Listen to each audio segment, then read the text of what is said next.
Peut-être vous êtes comme moi et vous avez vu fleurir ici et là des propositions de stages de méditation. On voit par exemple un certain nombre d'articles sur la méditation de pleine conscience, par exemple. On voit des articles sur des méditations d'origine asiatique. Et puis on peut dire que ça a un certain succès. Les gens s'inscrivent dans cette démarche parce que notre société est agitée, parce que, voilà, on voit bien qu'on a besoin de se recentrer. Mais comme c'est différent, ces propositions, comme elles sont différentes de ce que nous propose le Seigneur, c'est radicalement différent. Pourquoi? Parce que dans ces propositions, aussi honnêtes soient-elles, la personne humaine reste centrée sur elle-même. Elle se regarde, elle se concentre, elle s'apaise, et c'est un certain bien-être, une certaine paix psychologique qui est recherchée, un certain calme. Mais c'est tout à fait différent de la prière. La prière, c'est pas ça. C'est pas du tout ça. La prière, ce n'est pas être centré sur soi-même et rechercher un certain calme, une certaine paix, un bien-être. Non. La prière, c'est d'abord un décentrement, un cri, un peu comme à la manière de cette veuve qui vient casser les oreilles de ce juge injuste. C'est un cri vers Dieu. C'est un cri de façon à ce que nous puissions, nous aussi, nous tourner vers lui. C'est un décentrement de soi-même, c'est de mettre notre centre en Dieu lui-même. C'est nous tourner vers lui et non pas nous tourner vers nous-mêmes. Nous tourner vers nous-mêmes, j'allais dire, c'est malheureusement trop souvent que cela arrive. Mais ce n'est pas ça qui va nous sauver.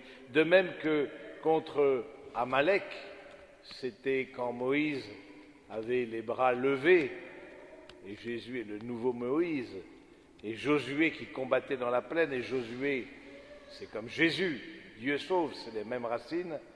Eh bien, quand Moïse avait les bras levés, eh bien, Israël gagnait. Et quand, de guerre lasse, par la fatigue, il baissait les bras, eh bien, Israël perdait. À tel point que, voilà, on lui tenait les bras levés vers le Seigneur de façon à ce que Israël emporte la bataille. Et de là vient aussi le geste du prêtre, au moment de la messe, qui lève les bras vers le Seigneur en suppliant, comme étant dans une attitude de prière, parce qu'on prie aussi avec notre corps. Je trouve ça intéressant, cette attitude de Moïse et ces bras levés de Moïse, précisément parce que ça nous rappelle que cette bataille, non pas guerrière, comme pouvait livrer Israël contre Amalek, mais cette bataille intérieure, ce n'est pas simplement en cherchant un apaisement psychologique qu'on va la gagner.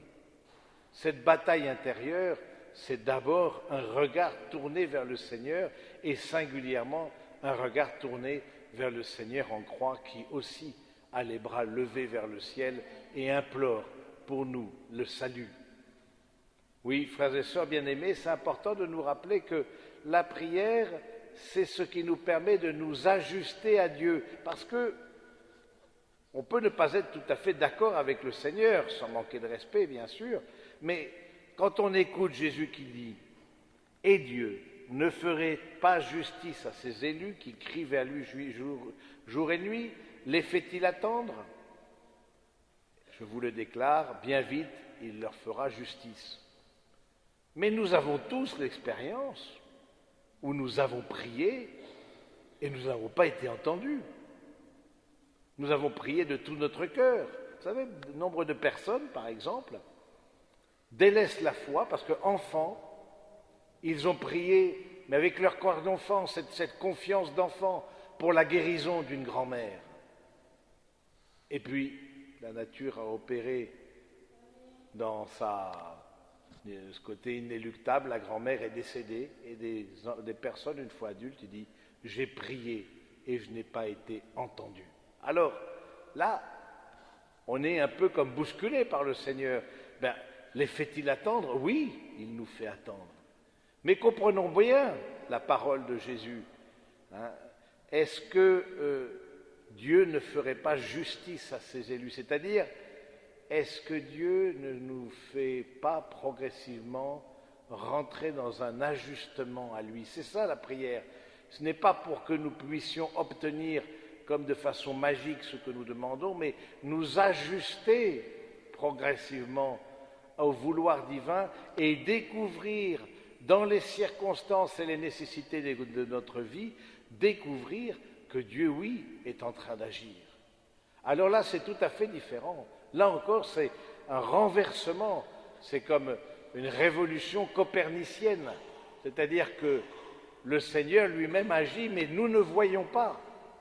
Et la prière, c'est pour que nous le voyions agir, et donc il nous justifie, il nous rend juste, il nous ajuste à lui. Dieu ne ferait pas justice à ses élus, les fait-il attendre? Non, de ce point de vue-là, le Seigneur n'a de cesse de nous ajuster à lui et nous demande aussi d'avoir un cœur ouvert à ça. Ben, vous voyez, c'est intéressant de voir cette prière de façon différente. Et les grandes prières qu'est le messe, la grande prière de l'Église, la grande prière de l'Église, c'est aussi l'office divin, les laudes, les vêpres, les complis, que prient les religieux, les prêtres, mais pas seulement, les laïcs peuvent tout à fait prier ça. C'est la grande prière de l'Église. Et pourquoi est-ce qu'on prie? Pour convertir notre regard, pour changer de regard. Parce qu'on voit mal, on est tous des aveugles. On ne voit pas. On est comme les yeux pleins de boue et nous n'avons pas ce regard clair qui nous permet de discerner. Donc c'est avoir un regard spirituel. C'est découvrir justement que le Seigneur progressivement change notre cœur. Parce que la foi, c'est d'abord le chemin du regard. C'est cette manière de regarder dans cette acuité qui nous fait découvrir Dieu est là. Et il ne nous fait pas attendre, il est bien là. À tel point qu'il ne nous fait pas l'attendre, il est, si j'ose dire, aux ordres du prêtre, quand il dit « Ceci est mon corps, ceci est mon sang », nous le savons, il est là présent, il ne fait pas attendre. Mais c'est nous qui ne sommes pas prêts. Alors le Seigneur nous demande aujourd'hui, comme une conversion dans notre vie spirituelle, vraiment de changer de cap, de changer de manière de voir. Nous demande d'être vraiment des suppliants, comme Moïse. Est-ce que ça fait combien de temps qu'on n'a pas crié vers le Seigneur?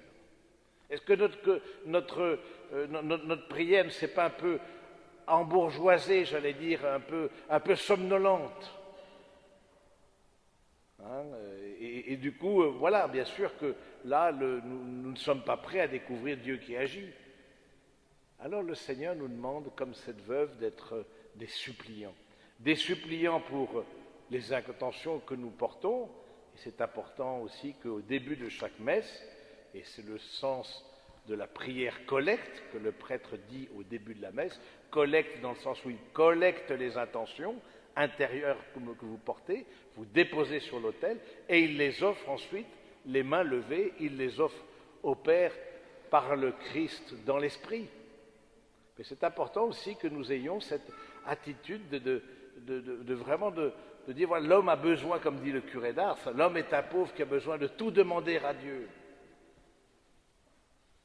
Est-ce qu'on en est si convaincu que ça? Et notre monde est en attente, se tourne vers d'autres propositions. Alors que nous sommes en matière de vie, de prière, d'oraison, on a une richesse, on a fêté, c'était samedi, la grande Thérèse d'Avila, etc., une richesse spirituelle considérable dans l'Église. Considérable. Nous n'avons pas du tout à rougir de ce que nous avons à offrir au monde en matière de cheminement intérieur, au contraire. Mais comme il semblerait que les personnes se tournent vers ailleurs, comme parce que peut-être, justement, nous ne sommes peut-être pas assez clairs, nous n'offrons peut-être pas assez de façon visible ces propositions de prière. Alors notre évêque a mis en place de façon très heureuse ces temps d'adoration, paroisse par paroisse, de façon qu'il y ait une adoration perpétuelle dans le diocèse. Voilà, mais c'est important d'offrir des lieux et des temps. Combien de personnes m'ont dit, j'étais dans tel village, clac, la porte fermée de l'église. Ah oui, on ne veut pas parce qu'il y a des vols, parce qu'il y a des ceci, etc. Ça n'aide pas. Ça n'aide pas. Hein. Donc nous-mêmes posons-nous la question, déjà, est-ce que nous proposons est-ce que nous osons la prière? Parce qu'il faut oser la prière. Par exemple, bénir le repas. Bon, voilà. Est-ce que le dimanche, pourquoi pas tous les jours, mais le dimanche, si vous voulez marquer le dimanche, cette bénédiction du repas, est-ce que nous l'osons? Est-ce que nous osons dire qu'on prie pour quelqu'un? Souvent on dit, ah ben je penserai bien à toi, mais ma pensée ne va pas sauver, ne sauvera personne. Personne. Si on dit, je vais prier pour toi, là on entre dans une autre cour. Vous comprenez bien? Donc mes amis, ayons l'audace de la prière, ayons cette audace des saints, hein, ayons cette audace de cette supplication ardente, ayons cette audace aussi de croire que vraiment à travers ces temps de prière visibles aussi, hein, et que l'on puisse nous-mêmes être de façon visible, qu'on puisse voir que voilà, on est aussi au moment du repas, à d'autres instants, hein, que l'on puisse être aussi touché par notre foi. Alors demandons-en la grâce aujourd'hui à Moïse, le grand orant, le grand intercesseur. Demandons à Jésus, Dieu qui nous sauve, qui nous intercède pour nous et nous donne de rentrer plus avant dans cette dimension spirituelle. Amen.